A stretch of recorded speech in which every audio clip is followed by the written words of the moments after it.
Your Honor, my sister isn't reliable. She's unstable. That was how Daniel chose to begin, looking straight at me like I was the problem, not the evidence in my hand. Why was he so desperate to discredit me before the recording was even played? Why did his version of the file sound incomplete? And why had one copy of my recording disappeared days before court? I tightened my grip on the flash drive, the only thing I had left that still felt real. Then Judge Harper leaned forward and asked calmly, "Ms. Green, who owns the original recording?" In that moment, I realized Daniel wasn't afraid of what was said. He was afraid of where it came from. If you're listening to this, tell me where you're watching from and what time it is where you are. Stories like this don't happen all at once. They unravel slowly, and if you've ever been the one no one believed, you'll understand why I stayed quiet until now. Subscribe if you want to hear the rest. 6 months before that courtroom, nothing about my life felt unstable. I had a steady job, a quiet apartment in Evanston, and a routine that kept things predictable.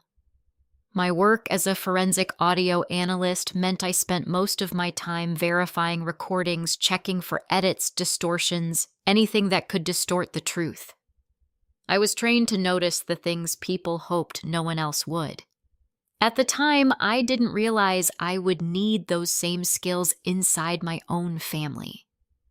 It started with my mother, Margaret Green. Everyone called her Maggie had always been the center of everything.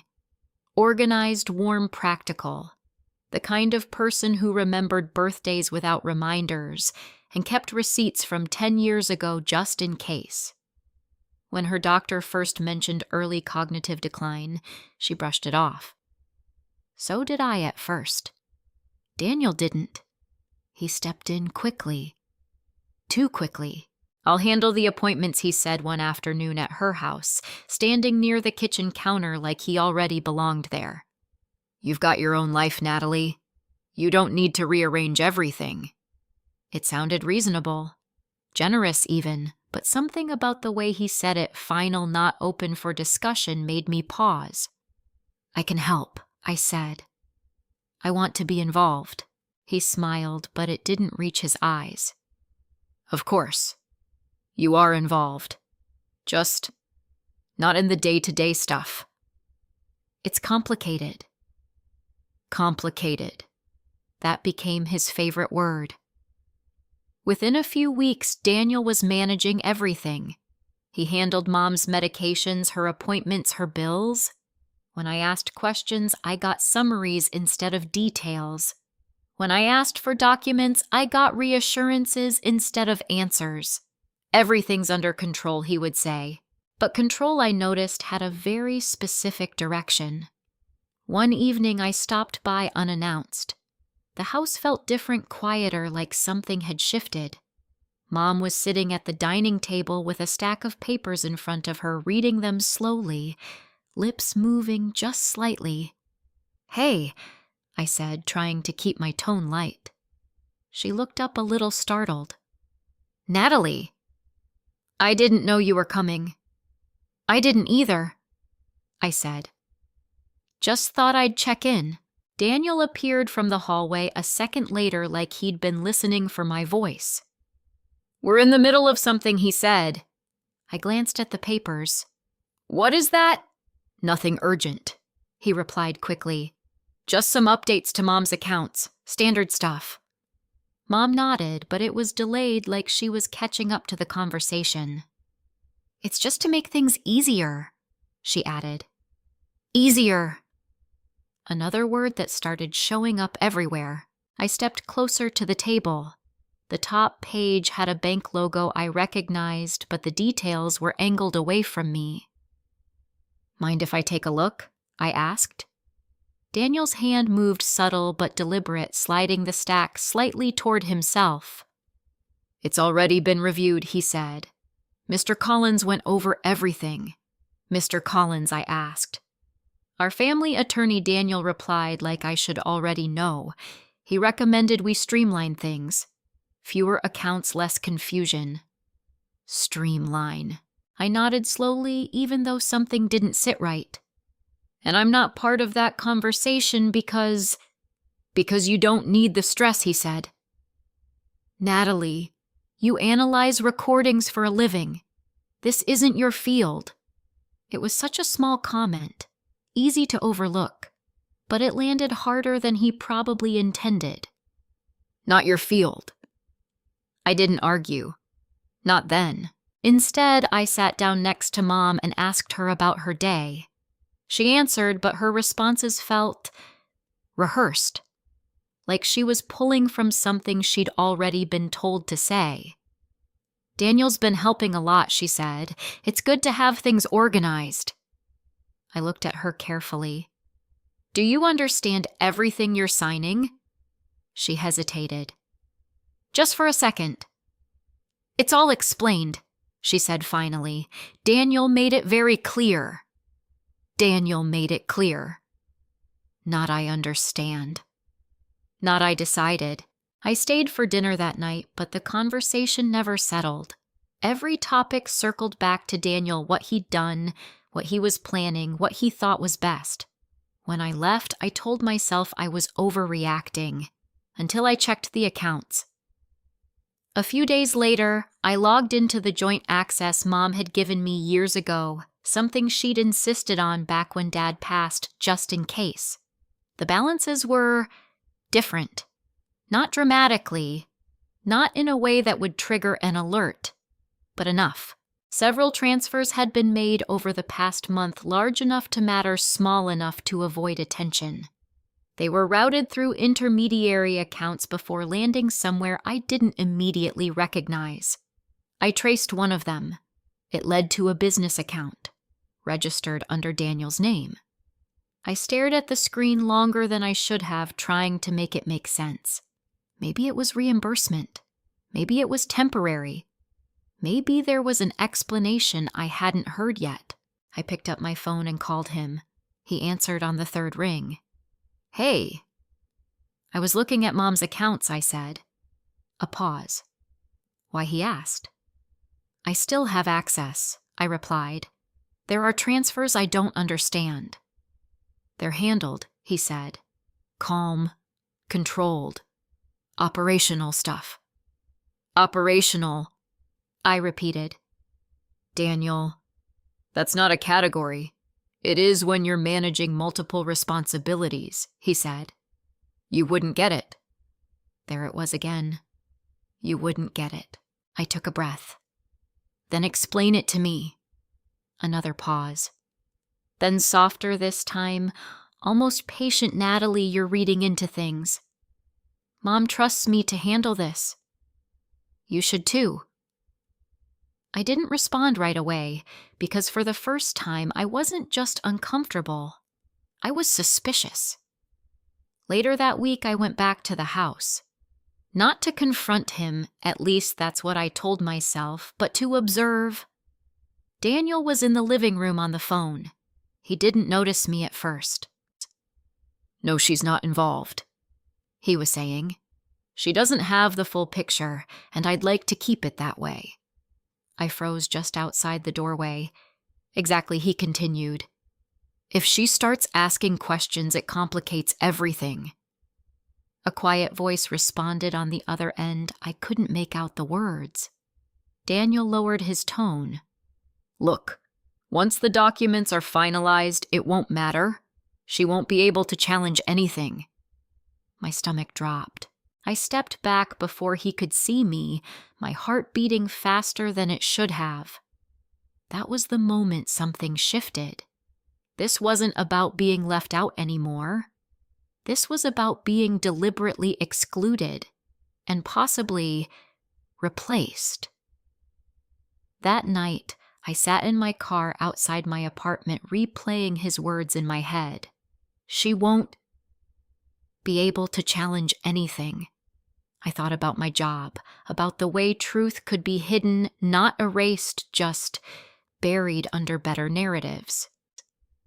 And for the first time, I asked myself a question I couldn't ignore. What if Daniel wasn't just managing things?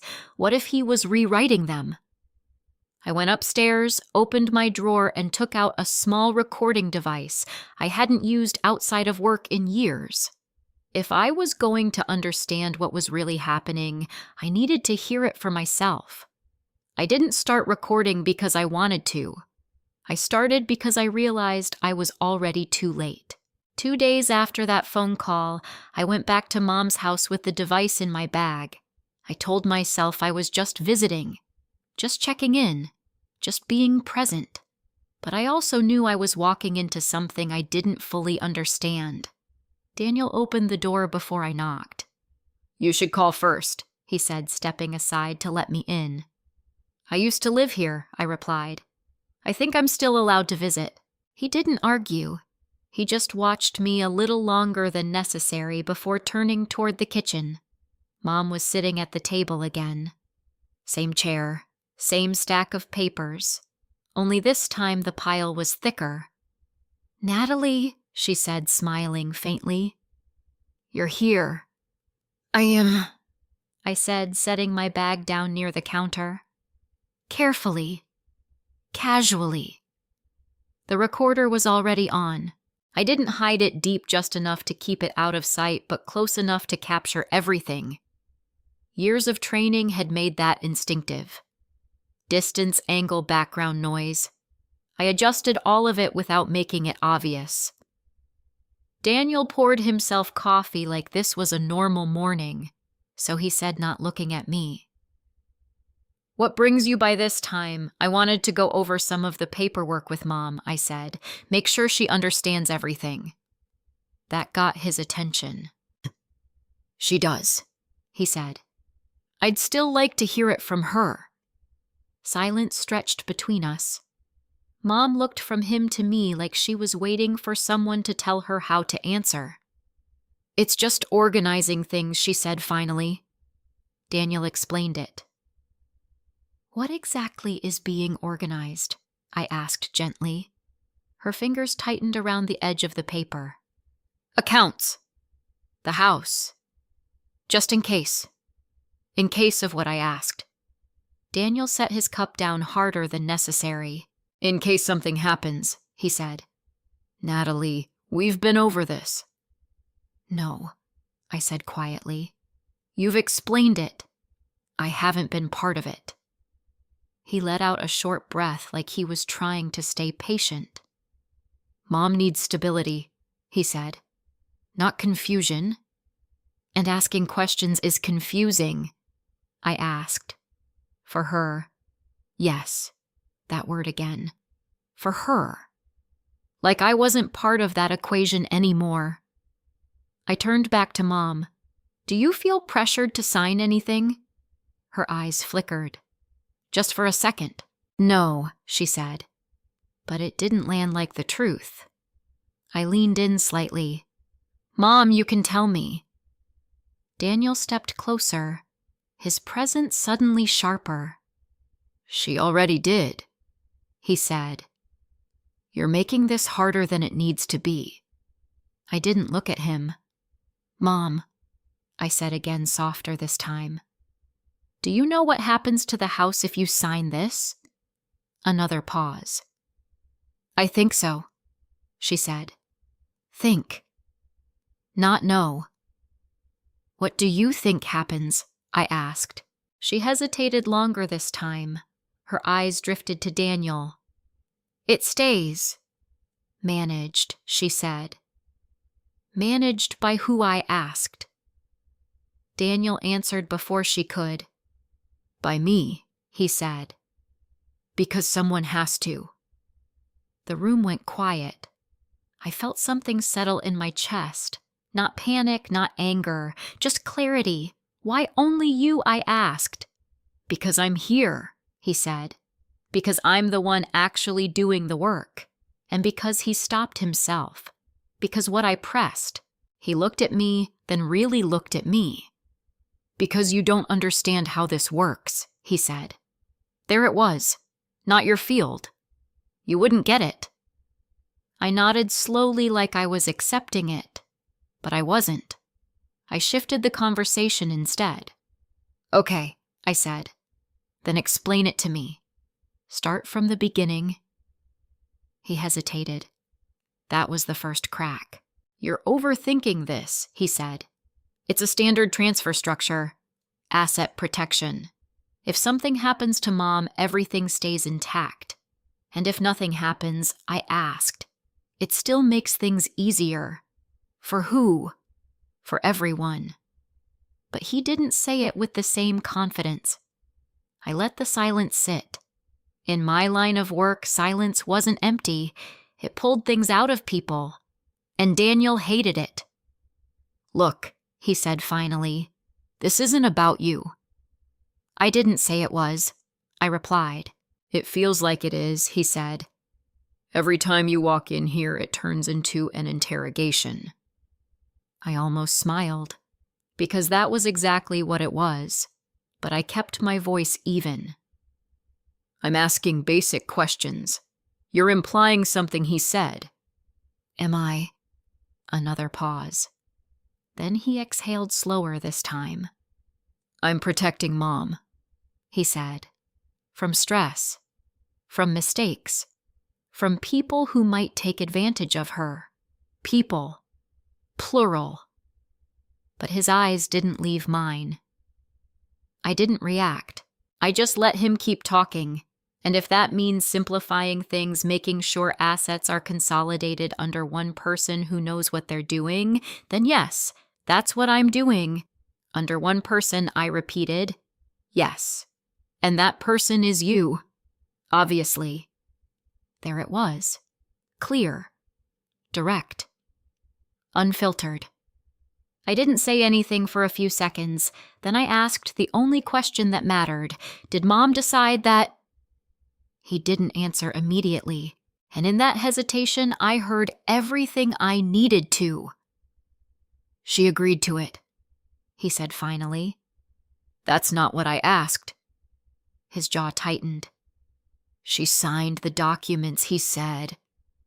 I looked at Mom. "Do you remember signing them?" I asked. She looked down at her hands. "I remember Daniel explaining," she said. Explaining, not deciding, not choosing. I felt something twist inside me, but I didn't let it show. Not yet. Because this right here was what I came for. Not a confession, not a confrontation, just the truth as it actually sounded. Messy, incomplete, revealing in the spaces between words. I reached for my bag slow enough not to draw attention. The recorder was still running. Every word, every pause, everything. But as I stood up, Daniel's voice cut through the room. "Next time," he said, "call before you come." I looked at him. "Next time," I replied, "make sure there's nothing worth walking in on." His expression changed just slightly. Not anger, not yet. Recognition. Like he was starting to understand that I wasn't just asking questions anymore. I left a few minutes later, my pulse steady, my mind already working through what I had. It wasn't enough to prove coercion. Not yet. There was no explicit threat, no direct admission, just pressure. Framing. Influence. In court, that could be dismissed as interpretation. And interpretation wasn't enough. I got back to my apartment, locked the door, and took out the recorder. I played the file once. Then again. Each time I focused on different things, tone timing overlap. Daniel's voice was controlled, consistent. Mom's wasn't. There were hesitations, delays, micro pauses that didn't match comprehension. I could hear confusion, but hearing it wasn't the same as proving it. I leaned back in my chair, staring at the waveform on my screen. I needed something more definitive, something that showed not just what was said, but what Mom actually understood. Because without that, Daniel could argue this was all voluntary, and if the court believed that everything would already be lost. I closed the file and sat in silence for a moment. Then I reached for my phone. If I couldn't prove what Daniel was doing through his words, I would have to prove it through Mom's condition. And that meant one thing. I needed access to her medical records without him knowing. Getting access to my mother's medical records wasn't illegal. Getting them without Daniel knowing, that was the difficult part. I sat in my car outside St. Joseph Medical Center for almost 10 minutes before going in rehearsing what I would say. Not to lie exactly, just to avoid triggering any questions that would circle back to him. Because if Daniel found out I was digging into Mom's cognitive assessments, he would shut me out completely. Inside the hospital smelled like antiseptic and overbrewed coffee. Familiar, controlled, predictable, unlike everything else. I asked for Dr. Reynolds. The receptionist hesitated. "Are you listed as a contact?" "I'm her daughter," I said. "Natalie Green." She typed something, then nodded slowly. "You're still on the file." Still. That word carried more weight than she probably intended. A few minutes later, Dr. Reynolds met me in a small consultation room. He was calm, professional, the kind of doctor who chose his words carefully. "How is she?" I asked before he could start. He didn't answer immediately. Instead, he folded his hands on the table. "What exactly are you asking, Natalie? Not how is she feeling? Not how is she doing? How is she?" I took a breath. Does she fully understand the documents she's been signing? That landed. He leaned back slightly, considering. "Your mother is still capable of making decisions," he said, "but she's in an early stage of cognitive decline. That means her ability to process complex information, especially under pressure, can be compromised." Compromised how I asked. She may rely more heavily on the person presenting the information, he said. Trust becomes a shortcut. Trust as a shortcut. I felt something cold settle in my chest. If that person frames the situation in a certain way, I said she could agree without fully understanding the implications. He didn't disagree. In simple terms, he said carefully, "Yes." I nodded slowly. "Has she been evaluated recently?" I asked. "Yes," he said. "About 3 weeks ago. Would that be documented?" "It is," he said. "But Natalie medical records are confidential. Even for family members, there are limits." "I understand," I said, and I did. But if there's ever a question about whether she had full capacity when she signed something, would this evaluation matter? It could, he said. If the timing aligns. Timing. Everything came down to timing. When exactly was the evaluation, I asked. He gave me the date. I recognized it immediately. 2 days before the documents I'd seen on the table. I looked down, processing it. That wasn't a coincidence. "That's helpful," I said quietly. He studied me for a moment. "Is there something I should be aware of?" I met his eyes. "I think someone is making decisions for her and calling it help." He didn't respond right away, but he didn't dismiss it either. "If you're concerned about undue influence," he said finally, "you may want to speak with a legal professional." "I already have one," I said, and for the first time that felt true. I left the hospital with more than I walked in with. Not proof, but direction. Back in my car, I wrote everything down: the date of the evaluation, the phrasing Dr. Reynolds used, the way he avoided absolutes but confirmed enough. Then I drove to Mom's house. I didn't plan to go inside. I just needed to see something for myself. The blinds were partially closed, but I could see movement in the living room. Daniel was pacing, phone pressed to his ear. I stayed in the car just watching. It's not a problem, he was saying. She doesn't have access to anything important. A pause. No. She asked a few questions, but that's all. She always does. Another pause. Then lower, this time more controlled. Once the documents are finalized, it won't matter what she thinks. My hands tightened on the steering wheel. There it was again. Finalized. It won't matter. I pulled my phone out instinctively but stopped. Recording from outside wouldn't give me clean audio. Too much interference. Too much distance. It wouldn't hold up. I needed something better. Something direct. Something undeniable. I drove home instead. Not because I wanted to walk away, but because I needed to think clearly. By the time I got back to my apartment, I had a plan. Step 1, establish Mom's cognitive condition around the time she signed. Step 2, demonstrate how Daniel framed those decisions. Step 3, connect the two in a way that couldn't be dismissed as coincidence. Simple. In theory, I sat down at my desk and opened the audio file from 2 nights ago. Then I opened a second window.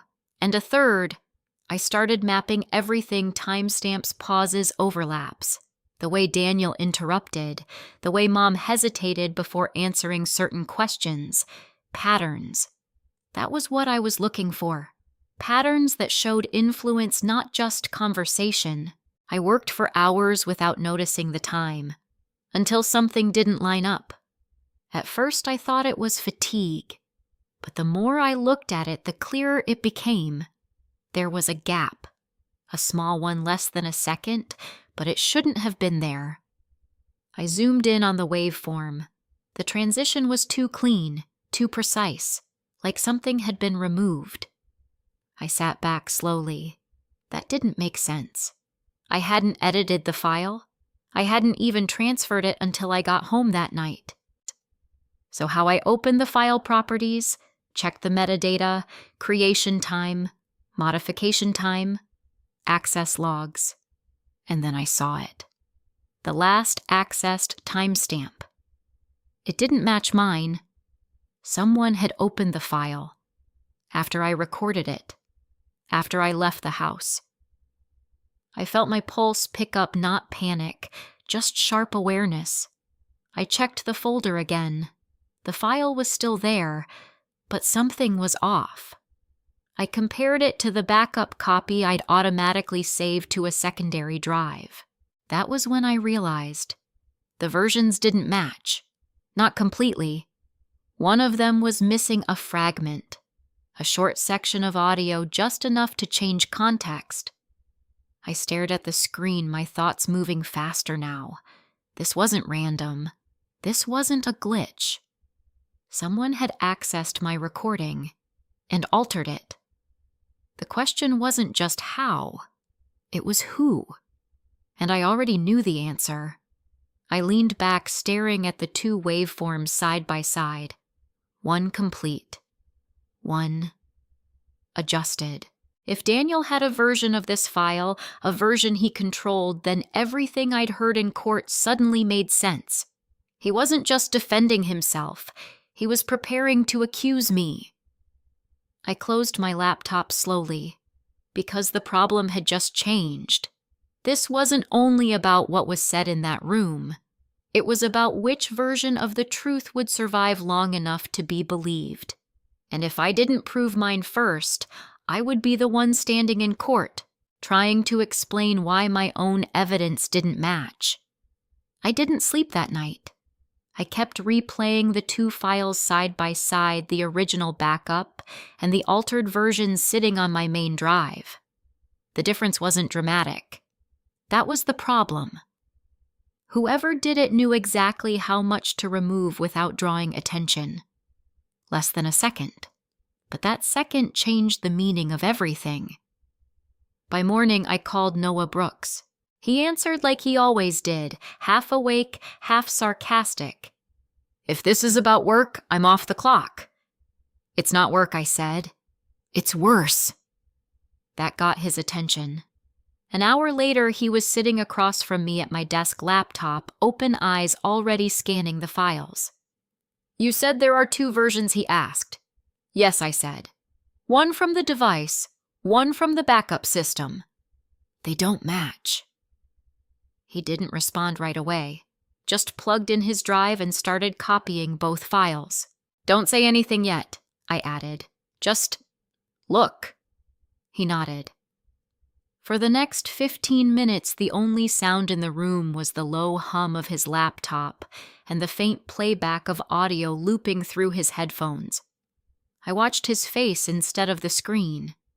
At first nothing, then a slight frown, then a pause.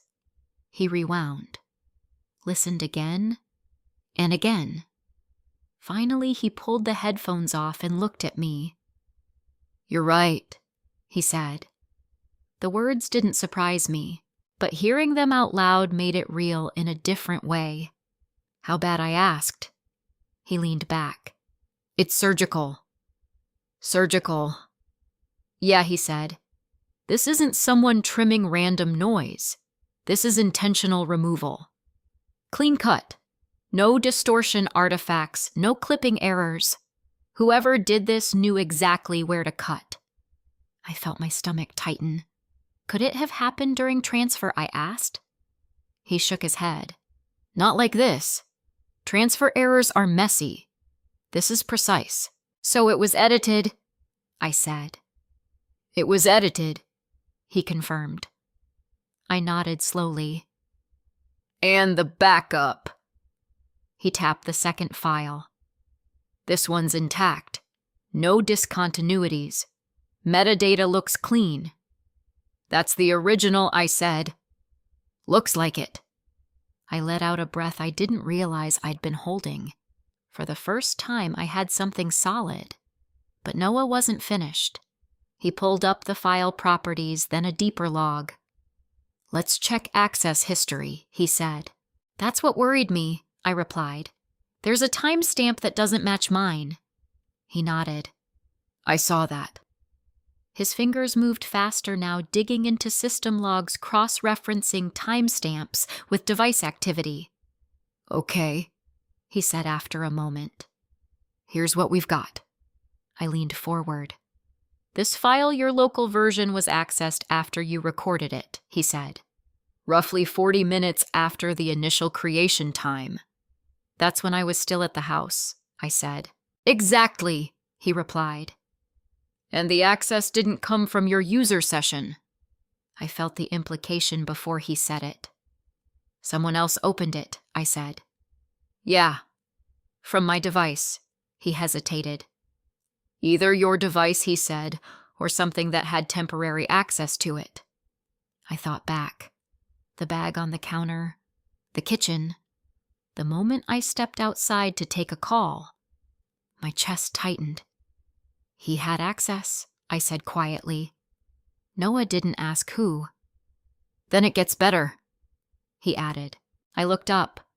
"Better." He rotated the screen toward me. "There's evidence of duplication," he said. "A copy operation external transfer, meaning whoever accessed your file didn't just edit it," he said. "They copied it first." I stared at the screen. "So there's another version out there." "Yeah," he said. "And if I had to guess, he's going to use it." I finished. Noah nodded. "Against you," he said. The room felt smaller suddenly, not because I was panicking, but because everything was aligning too clearly.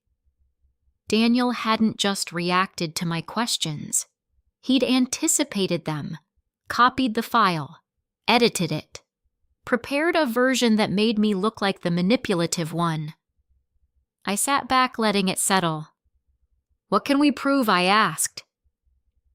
Noah leaned forward again, already thinking ahead. "We can prove the files are different," he said. "We can prove one has been edited. We can prove your backup is consistent and unaltered." "But can we prove he did it?" I asked. He paused. "That's harder," he admitted. "Direct attribution. Not without more. I nodded. That was what I expected. In court, he continued, this becomes a credibility battle. Your version versus his. The judge will look at authenticity, chain of custody, and expert testimony. Chain of custody.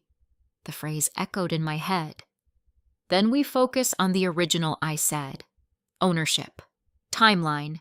Access logs. That's your best angle, he agreed. I stood up and walked to the window, staring out without really seeing anything. He's going to call me unstable, I said. Noah didn't respond. He's going to say I fabricated this. I continued, that I manipulated the audio to make him look guilty. That's exactly what I'd do if I were him, Noah said. I almost smiled. Good, I said. Then we're thinking the same way. I turned back to him. I need everything documented, I said. Every timestamp, every discrepancy, every access point. I want a report that holds up under cross-examination. You'll have it, he said. And Noah. Yeah, if this gets challenged. He didn't let me finish. I'll testify, he said. If it comes to that. I nodded. Thank you. He packed up his laptop but paused at the door. One more thing, he said. What if he's already this prepared he's not done? I felt that land. What do you mean, I asked. I mean, he said people don't go this far just to defend themselves. They go this far because they have something bigger to protect. He left a second later. I stood there alone replaying his words. Something bigger. I thought about the transfers, the documents, the timing with Mom's evaluation, and then it clicked. This wasn't just about control. It was about permanence. Once those documents were finalized, once ownership was legally transferred, it wouldn't matter what the truth was anymore. I went back to my desk and opened the files again, side by side. Original. Edited. Truth. Version. And for the first time, I saw the situation clearly. Daniel wasn't just trying to win an argument. He was trying to lock in a reality. One where I was unreliable. One where Mom's decisions couldn't be questioned. One where everything he'd done became irreversible. I closed the files slowly, because now I understood what I was actually fighting. Not just him, but the timeline he was trying to create. And if I didn't break that timeline, if I didn't prove when the truth actually existed, then by the time we got to court, his version would already feel like the only one that ever mattered. The first time I saw Daniel's version of the recording, it wasn't in court. It was in Rachel Kim's office, printed out in a transcript that felt wrong. Read this, she said, sliding the document across the desk. I didn't touch it right away. I already knew what it was. I just didn't know how bad it would be. When I finally looked down, I recognized the conversation instantly. Same setting, same voices, different meaning. In his version, my questions sounded aggressive, interruptive, almost accusatory from the start. The pauses that used to show Mom hesitating were gone, smoothed out, tightened. Her responses came faster, cleaner, more certain. It made her sound confident, like she understood everything, like she agreed. That's not what happened, I said quietly. I know, Rachel replied. But that's what this version suggests. I flipped a few pages, scanning faster now. Then I saw it. A line that wasn't there before. Daniel's voice calm and measured. Mom, you've said before, you trust me to manage everything, right? And Mom's response immediate without hesitation. Yes, I do. I looked up. That gap. I said. That's where he cut. Rachel nodded. We think so. I leaned back in the chair, trying to keep my reaction contained. Because this wasn't just editing. This was narrative engineering. He removed the hesitation I said. The part where she looks to him before answering. The delay it matters. It shows uncertainty. And without it, Rachel said, the statement becomes clear consent. I exhaled slowly. That's the entire case, I said. Consent versus influence. Rachel folded her hands. Exactly. I tapped the paper lightly. And he's going to argue that I manipulated the original to create that hesitation. Yes, she said. He already has. Of course he had. I let the silence sit for a moment, then asked, What's our position? Rachel didn't hesitate. We shift the focus to what I asked. Ownership, she said. Chain of custody. Authenticity of the original file. I nodded, because if we prove mine is the true original, then his version becomes the altered one she finished. And his credibility collapses, I added. Or at least weakens significantly, she said. Judges don't like manipulated evidence. I looked back at the transcript. There was something almost clinical about it. Clean, efficient, convincing if you didn't know what was missing. He's good, I said. Rachel didn't disagree. He's prepared. He always is, I said. That wasn't new. Growing up, Daniel was the one who planned ahead, the one who anticipated reactions, who adjusted his approach depending on who he was talking to. I used to think that made him responsible. Now I understood it differently. It made him effective.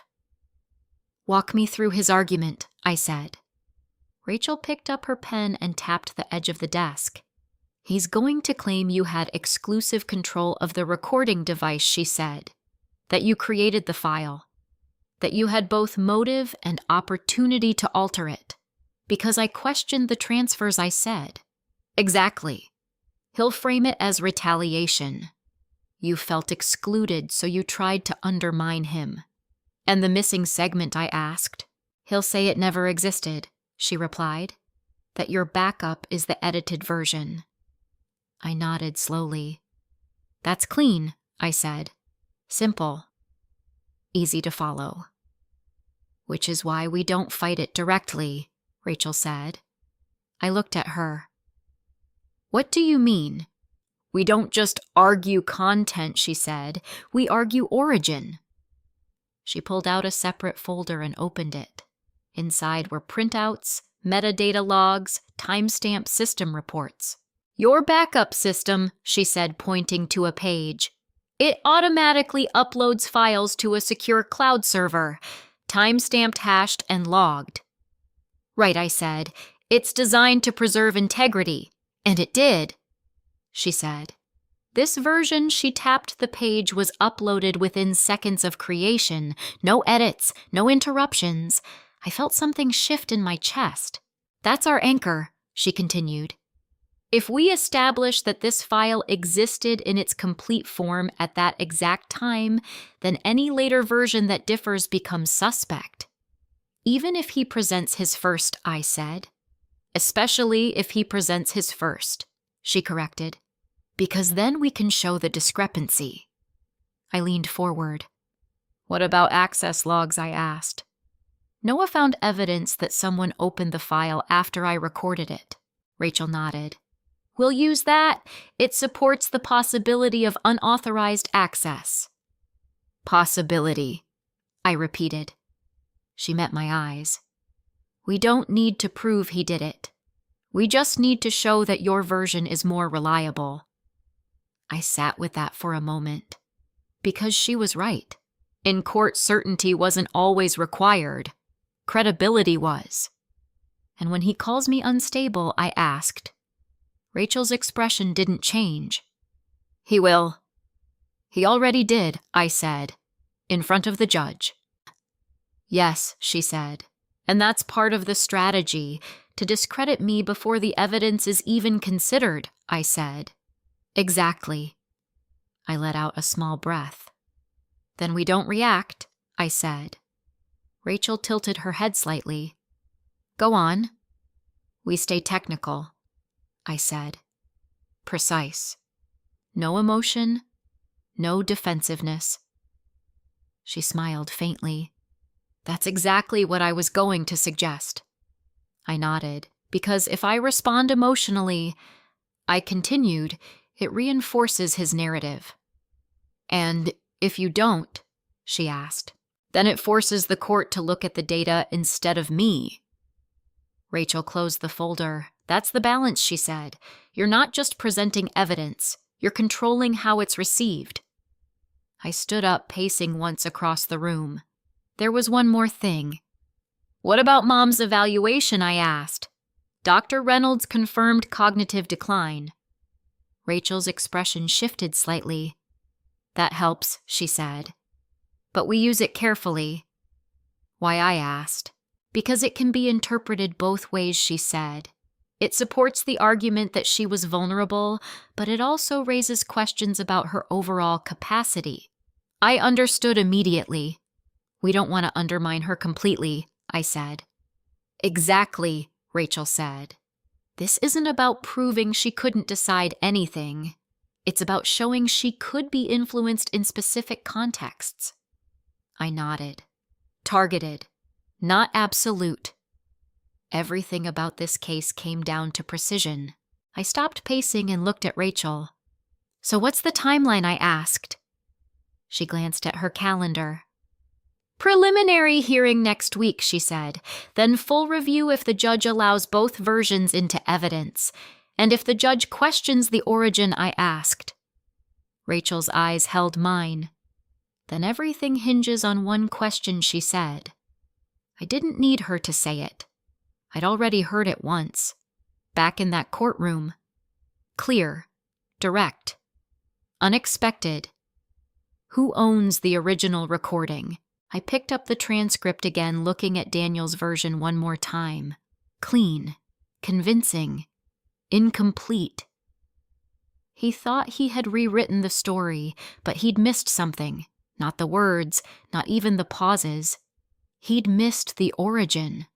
And if Rachel was right, if we could anchor that, then it wouldn't matter how convincing his version sounded, because it wouldn't be real. I set the papers down and reached for my bag. Let's make sure the judge asks the right question, I said. Rachel nodded once. He already has, she replied. The preliminary hearing didn't feel like a trial. It felt like a test. Not of the evidence, but of how we would handle it. Judge Harper sat slightly forward, hands folded, watching everything without interrupting. That was her style. She let people reveal themselves. Daniel went first. Of course he did. His attorney, Michael Turner, stood with an ease that came from years of doing exactly this, simplifying complicated situations into something that sounded reasonable. Your Honor, he began this case centers on a single recording. A recording created, stored, and controlled exclusively by Ms. Natalie Green. He didn't look at me when he said my name. He didn't need to. The issue before the court, he continued, is not whether the recording exists, but whether it is trustworthy. I sat still, hands resting lightly on the table, exactly where Rachel told me to keep them. No reactions, no interruptions. Just listen. Turner paced slowly as he spoke. My client, he said, gesturing toward Daniel, will show that the version presented by Ms. Green has been altered, selectively edited to create the appearance of coercion where none existed. There it was. Clean, direct, expected. He lifted a folder and handed a copy to the clerk. We are submitting a version of the same conversation, he said, one that reflects the full and unedited exchange. I watched the document move from his hand to the clerk's. Controlled, confident, prepared.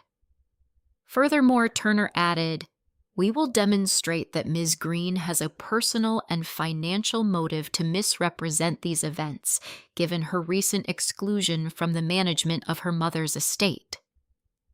I felt the words land. Not because they surprised me, but because of how carefully they were placed. Not an accusation, an implication. Judge Harper nodded slightly, then turned her attention to Rachel. Miss Kim. Rachel stood calm and measured. Your Honor, she said, we agree that this case centers on a recording, but we disagree on the question. She let that sit for a moment. Because the issue is not which version sounds more convincing, she continued. The issue is which version is original. A subtle shift in the room. Small, but real. Turner didn't react outwardly, but I saw the change in his posture. Slight. Controlled. Rachel stepped forward. We are not here to debate interpretation, she said. We are here to establish authenticity. Judge Harper's gaze moved between them. Then let's do that, she said. Call your witness. Turner nodded. We call Daniel Green. Daniel stood smoothly like he'd practiced it. He took the oath without hesitation, then sat shoulder-squared, expression steady. Turner approached him. Mr. Green? He began. Can you describe your role in your mother's care over the past several months? Daniel's voice was calm. Controlled. I've been responsible for coordinating her medical appointments, managing her finances, and ensuring her overall well-being, he said. And why did you take on that responsibility? Turner asked. Because someone had to, Daniel replied. And I was the most available. Reasonable, simple, effective. And your sister Turner asked. Daniel paused just long enough to seem thoughtful. She has a demanding career, he said. She wasn't present for most of the day-to-day decisions. Not present, not involved, not reliable. It was all there without being said directly. Turner nodded. Let's talk about the recording. Were you aware that your sister was recording conversations in your home? No, Daniel said. And when did you first hear the version she presented? After she raised concerns, he said. It didn't reflect what I remembered. Turner picked up the transcript. And the version you submitted to the court, how did you obtain it? Daniel didn't hesitate. I recreated it from the original conversation, he said. Based on my own records and recollection. I felt Rachel shift slightly beside me. Not surprise. Attention, Turner continued. And does your version include any edits or omissions? No, Daniel said. It reflects the full context. Full context. Rachel stood before Turner could continue. Your Honor, she said, may I? Judge, Harper nodded. Briefly, Rachel stepped closer to the witness stand. Mr. Green, she said, her tone neutral. You stated that you created the recording. Yes, Daniel said. From memory. And supporting notes, he added. Rachel tilted her head slightly. So, to be clear, she said the version you submitted is not an original audio file. A pause. It is an accurate representation, Daniel said. That wasn't my question, Rachel replied. Another pause. No, he said finally. It is not the original file. Rachel nodded once. Thank you. She returned to our table without another word. The room felt different now. Not dramatically, but the ground had shifted. Judge Harper leaned forward slightly. Mr. Green, she said, do you have access to the original recording? Daniel's answer came quickly. No, Your Honor. And do you know who does? He hesitated. For the first time since taking the stand.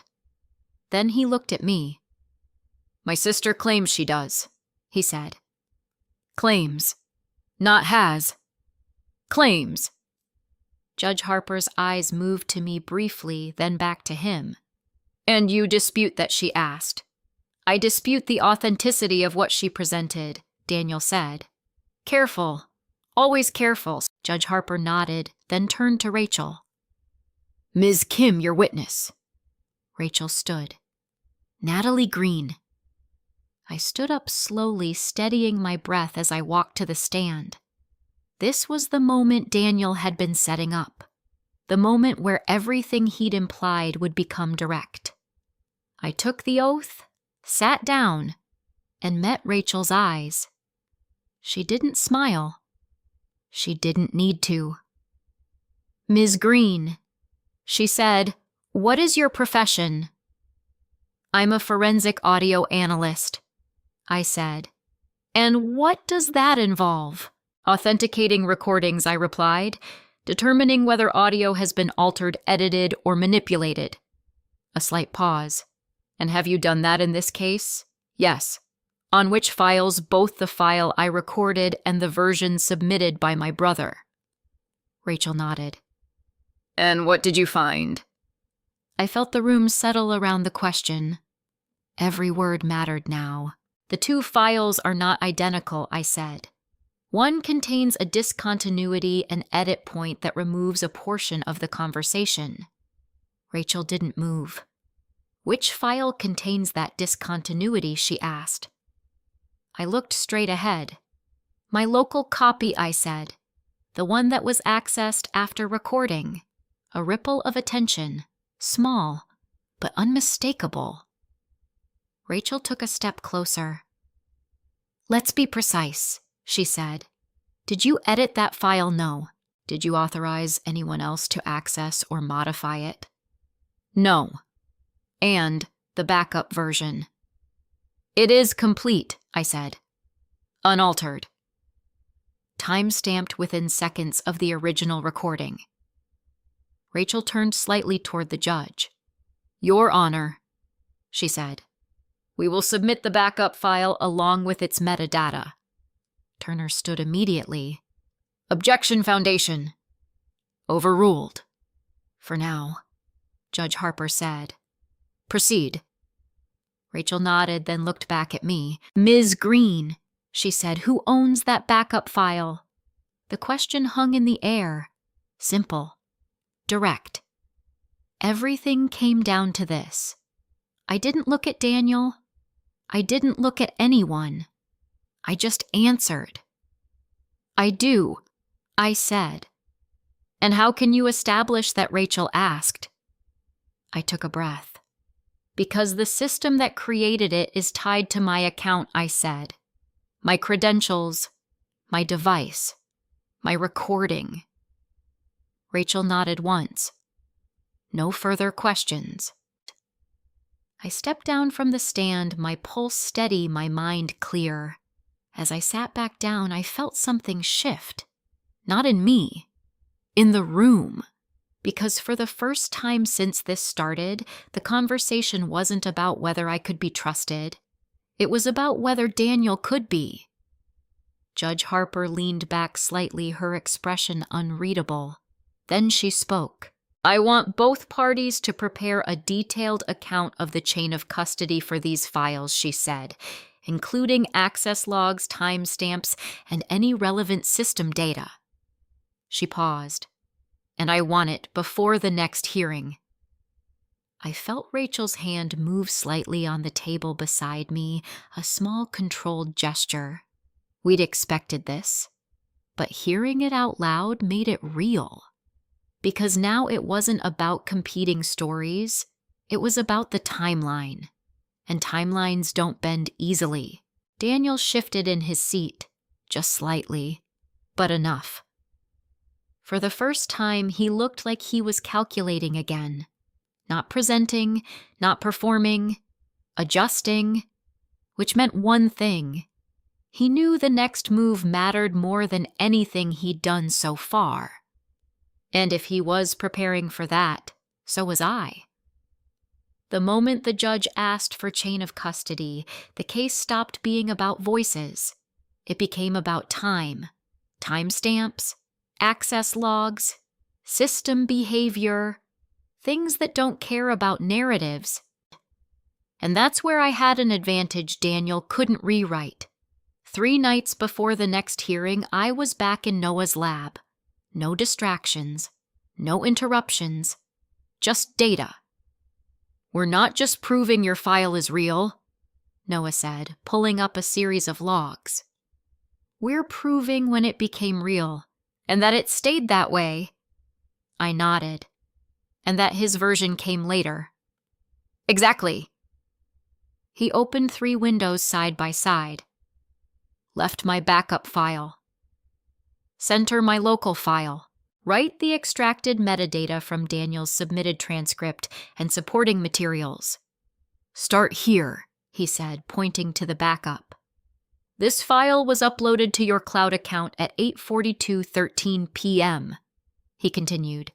"Hash generated immediately. No edits, no re-encoding." He clicked to the next panel. "Your local file shows an access event at 9:18 p.m. That's the one we flagged." "That's when I was still at Mom's house," I said. "Right," he replied. "Now watch this." He pulled up a system log I hadn't seen before. "External device handshake," he said. "Brief connection. Less than 2 minutes." My stomach tightened. "You're saying someone plugged something into my recorder or accessed it through a connected device," he said. "Either way, that's your window." I leaned closer to the screen. "And after that," he highlighted a line. "File accessed, copied, then modified locally." I exhaled slowly. Not a theory anymore. A sequence. "Now," Noah said, switching to the 3rd panel, "let's look at his side." There wasn't much. Because there couldn't be. Daniel hadn't submitted an audio file. Just a transcript. He avoided providing the actual file, Noah said, which tells me he doesn't want anyone analyzing it. "Because it wouldn't hold up," I said. "Exactly." I sat back processing it. "We can prove the original existed first," I said. "We can prove it was copied. We can prove mine stayed intact. And we can show his version has no verifiable origin," Noah added. I nodded. That was the gap. Not just what he changed, but what he couldn't explain. Package everything I said. Clean. Chronological.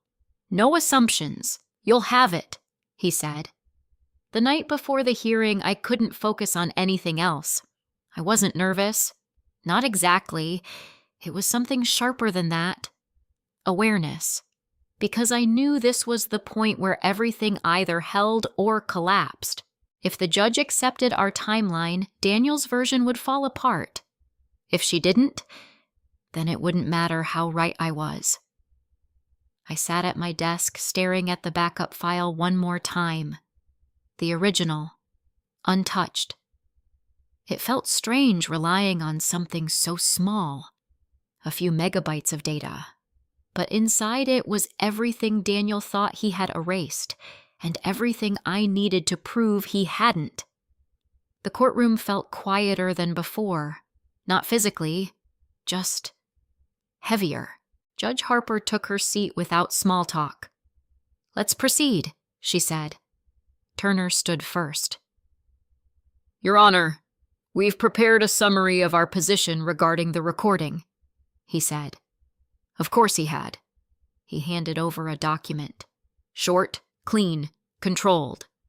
Rachel didn't interrupt. She waited. Then when it was our turn, she stood. "Your Honor," she said, "we've submitted a full chain of custody report, including system logs, metadata, and independent analysis." She placed the folder in front of the clerk. Thicker, detailed, harder to dismiss. Judge Harper opened it immediately. No commentary, no reaction, just reading. The room stayed silent for nearly a minute. Then she looked up. "Ms. Kim," she said, "walk me through this." Rachel stepped forward. "The original recording was created at 8:42 p.m., she said. Within seconds, it was automatically uploaded to a secure cloud server tied to Ms. Green's account. She pointed to the first page. This version has a consistent hash value, no edits, and a continuous waveform. Judge Harper nodded slightly. And the second file, she asked. Rachel didn't hesitate. The local copy was accessed at 9:18 p.m., she said, while Ms. Green was still on the premises where the recording took place. Turner shifted slightly. Rachel continued. System logs indicate an external connection during that time window. Following that connection, the file shows evidence of modification, specifically the removal of a short segment. Judge Harper turned a page. And the version submitted by Mr. Green, she asked. Rachel paused just enough to make the answer land. There is no verifiable audio file, she said, only a reconstructed transcript. A silence followed that felt different from the others. Sharper, more focused. Judge Harper leaned back slightly, eyes moving between the documents. Then she looked at Turner. Mr. Turner, she said, can your client provide the original recording? Turner stood slowly. Your Honor, he said, the original file is not in our possession. Then how was this transcript created? She asked. From recollection and supporting notes, he said. The same answer, but it didn't sound as strong this time. Judge Harper's gaze shifted to Daniel. Mr. Green, she said, did you at any point access your sister's recording device? Daniel didn't answer immediately, and in that pause, everything tightened. No, he said. The word came out clean, but not fast enough. Judge Harper didn't react. She just looked back at the documents. Then she spoke again. The court is not concerned with which version sounds more persuasive, she said. It is concerned with which version can be verified. She closed the folder, and at this point she continued only one version meets that standard. I didn't move, didn't react, but I felt it. The shift. Clear. Irreversible. Turner opened his mouth but didn't speak, because there was nothing left to simplify, no narrative to reframe, just data. And data doesn't argue. It sits there and waits to be understood. Judge Harper looked at both sides one last time. I will take this under review, she said. But the court is inclined to admit the original recording into evidence. Inclined. Not final. But close. Very close. As the hearing adjourned, Daniel stood up slowly. For the first time, he didn't look at me. Not directly. He glanced once, quick, controlled. Not anger. Not frustration. Calculation again, but different this time, because whatever he had been building, whatever version of reality he thought would hold, had just been exposed. Not destroyed. Not yet. But cracked. And once something cracks like that, it doesn't go back to what it was. It either breaks or it reveals everything underneath. By the time we returned for the final hearing, the room felt smaller. Not physically, but in the way everything had narrowed, fewer arguments, fewer directions to hide. What remained was precise. Judge Harper didn't waste time. The court has reviewed the submission, she said. We will proceed with testimony limited to the recording and its implications. No preamble, no room for theatrics. Rachel leaned slightly toward me. This is where it matters, she whispered. I already knew. Turner stood again, but his tone had changed. Less confident, more controlled. Your Honor, he said, even. If the court accepts Ms. Green's file as original, that does not establish coercion. The conversation itself reflects voluntary agreement. He was shifting from authenticity to interpretation. Rachel didn't interrupt. She waited until he finished, then stood. And that's exactly why the full recording matters, she said. She turned to the judge. Your Honor, with the court's permission, we would like to play the relevant segment from the original file. A pause, then a nod. Proceed. The clerk connected the audio. For a second there was nothing. Then the room filled with a version of that night I knew too well. Daniel's voice calm, measured. My questions steady, careful. And then my mother. Her voice wasn't weak, but it wasn't certain either. There were pauses. Not long, but real. Moments where she didn't respond immediately. Moments where silence said more than words. "I think so," she said in the recording. That word landed differently now. Think. Not know. The audio continued. "Do you feel pressured to sign anything I asked?" A pause. A breath. "No," she said. But not clean. Not immediate. There was hesitation in it. You could hear it. Not because I said it, but because it existed. Rachel let the clip run just long enough. Then she stopped it. "That she said is the portion removed from Mr. Green's version." Turner stood quickly. "Objection. Interpretation. Overruled," Judge Harper said. "I can hear the difference." Turner sat down again, slower this time. Rachel continued. "Your Honor, we are not asking the court to assume coercion," she said. "We are asking the court to consider whether consent was fully informed." She stepped closer. "The difference between these two versions is not what was said," she continued. "It is what was removed." She let that settle. Specifically, the hesitation she said, the uncertainty, the reliance on Mr. Green's framing. Judge Harper didn't respond immediately. She looked at the transcript, then at Daniel. "Mr. Green," she said, "you testified that your version reflects the full context of the conversation." "Yes, Your Honor," he said. "Do you still maintain that?" A pause. "Yes," he said again, but it sounded different now. Thinner. Judge Harper tapped her pen lightly against the desk. "The removed segment includes a delayed response to a direct question," she said. "Do you consider that irrelevant?" Daniel hesitated. "It doesn't change the meaning," he said. "That's not what I asked," she replied. Another pause. "I considered it non-essential," he said. "Non-essential." The word hung in the air longer than it should have. Rachel didn't move. She didn't need to, because Daniel had just done something he hadn't done before. He justified the edit, not denied it. Judge Harper leaned back slightly. "So you made a judgment call," she said. "About what mattered?" Daniel didn't answer immediately. Then, yes, there it was. Not an admission of intent, but of control. I felt something settle in my chest. Not relief.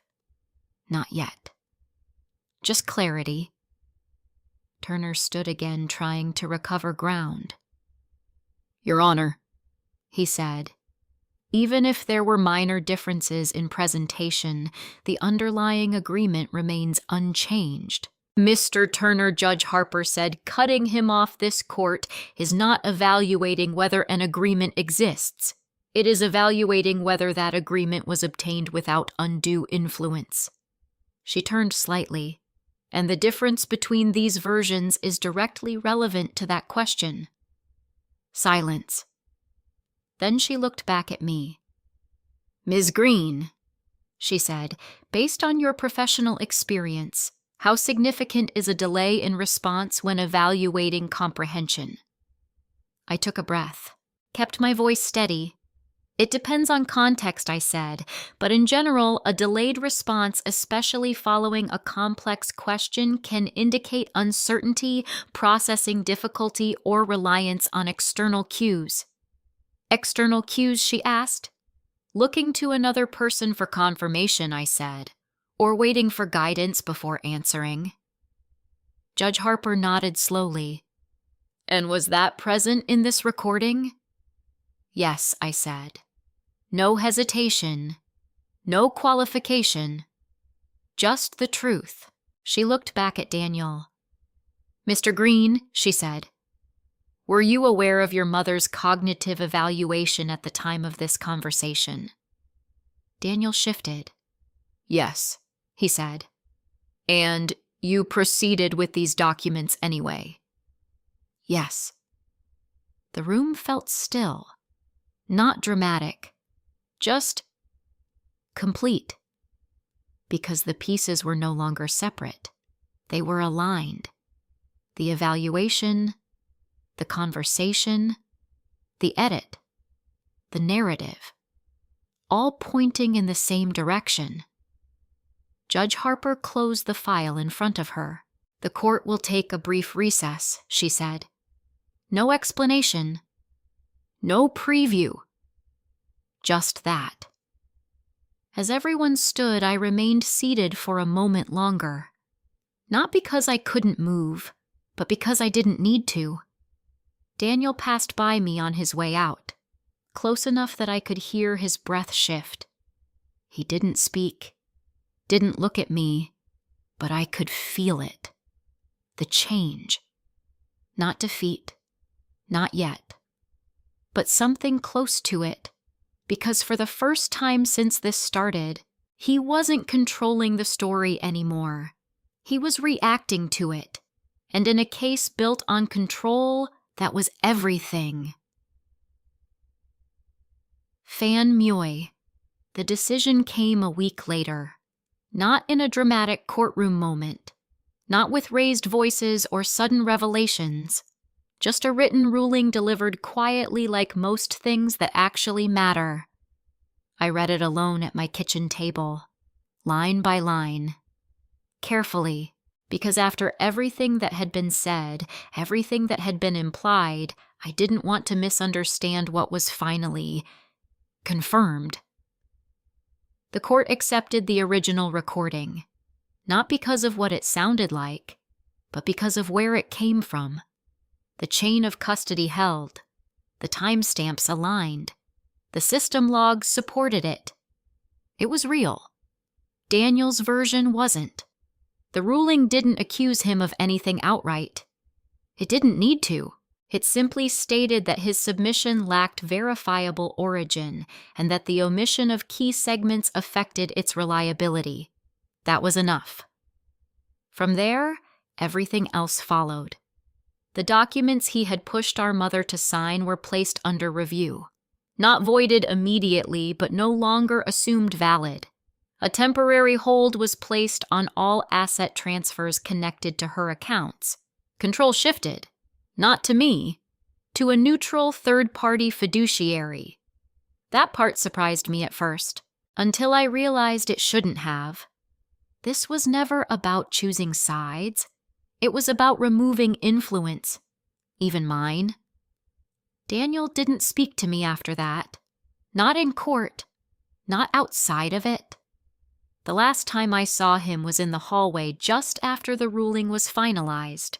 He stood there for a second like he might say something. Explain. Justify. Reframe. But he didn't. He just nodded once and walked away. I didn't follow him. I didn't call after him, because there was nothing left to clarify. The truth had already been said, and more importantly, it had been verified. I visited Mom 2 days later. She was sitting by the window, the afternoon light catching the edges of her hair in a way that made her look softer than I remembered. "Took you long enough," she said when I walked in. I smiled just a little. "I was busy," I said. "With work?" she asked. Something like that. She nodded like that answer was enough. Maybe it was. We sat together for a while without saying much. That used to make me uncomfortable. Now it didn't, because I wasn't trying to fix anything. I wasn't trying to explain. I was just there. After a few minutes, she looked at me. "Daniel's upset," she said. "I know," I replied. He thinks you made things harder than they needed to be.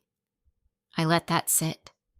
Then I asked gently, "What do you think?" She didn't answer right away. Instead, she looked down at her hands. "I think—" She started, then stopped, then tried again. "I think I didn't understand everything I was signing." Her voice wasn't dramatic, just honest. And that was enough. I reached for her hand. "You don't have to figure it all out right now," I said.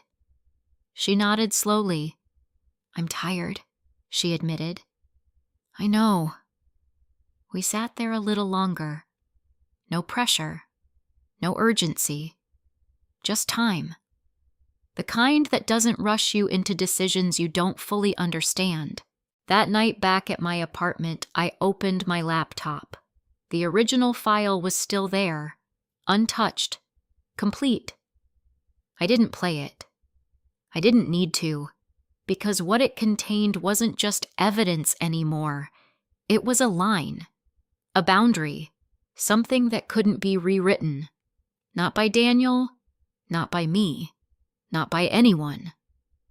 I closed the file and shut the laptop. For months, everything had revolved around proving something. Proving I wasn't wrong. Proving he wasn't right. Proving that what I heard, what I noticed, what I refused to ignore actually mattered. And it did, but not in the way I thought. Winning didn't bring my brother back. It didn't restore what we used to have. It didn't undo the choices he made or the reasons behind them. What it did was simpler than that. It stopped the damage from continuing. It created space for clarity, for protection, for something that might eventually become healing, but only if I let it happen on my terms. I don't know if Daniel will ever see it the same way I do. Maybe he still believes he was right. Maybe he always will. That's not something I can control. What I can control is this. He doesn't get access to my silence anymore. He doesn't get to define what help looks like. And he doesn't get to rewrite reality just because it's more convenient. I used to think boundaries were about distance. Now I understand they're about clarity, about knowing exactly where something ends and choosing not to cross it again. Even if it used to feel like home. When someone close to you starts making decisions for your own good, it doesn't always look like harm at first. It can look organized, efficient, even caring. But control and care aren't the same thing, and the difference often shows up in the details people assume no one is paying attention to. If you've ever been dismissed, talked over, or made to feel like your questions were the problem, you're not alone. Trusting your instincts isn't the same as starting a conflict. Sometimes it's the only way to prevent one from becoming permanent. What I learned is this: setting boundaries isn't revenge, it's protection. And forgiveness doesn't mean giving someone the same access they once had. It means choosing peace without reopening the door that led to harm. If you've experienced something like this, I'd really like to hear your perspective. Where are you watching from, and what time is it there right now? And if stories like this resonate with you, consider subscribing. You might find pieces of your own experience reflected here. This is a fictional story created for entertainment, education, and reflection.